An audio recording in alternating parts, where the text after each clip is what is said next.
அக்கா இப்ப 2026 தேர்தல் வந்து ரொம்ப கிட்ட நெருங்கிடுச்சு. இப்போ இந்த மாதிரியான நேரத்துல உங்களுடைய ஓட்டு நீங்க யாருக்கு கொடுக்கணும்னு நீங்க நினைக்கிறீங்களா? கண்டிப்பா திமுகவுக்கு தான் போடுவேன். மு க ஸ்டாலின் ஐயாவுக்கு தான் போடுவேன். எதனாலக்கா அதுல உங்க காரணம் என்னவா இருக்கு?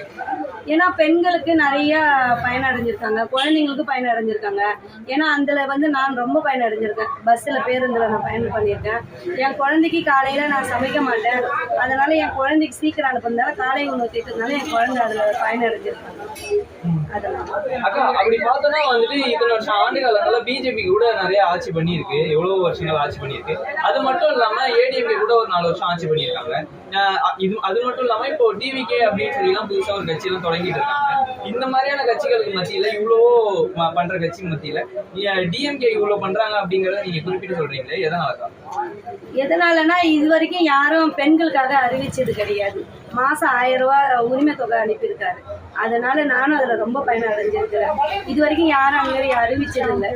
அதனால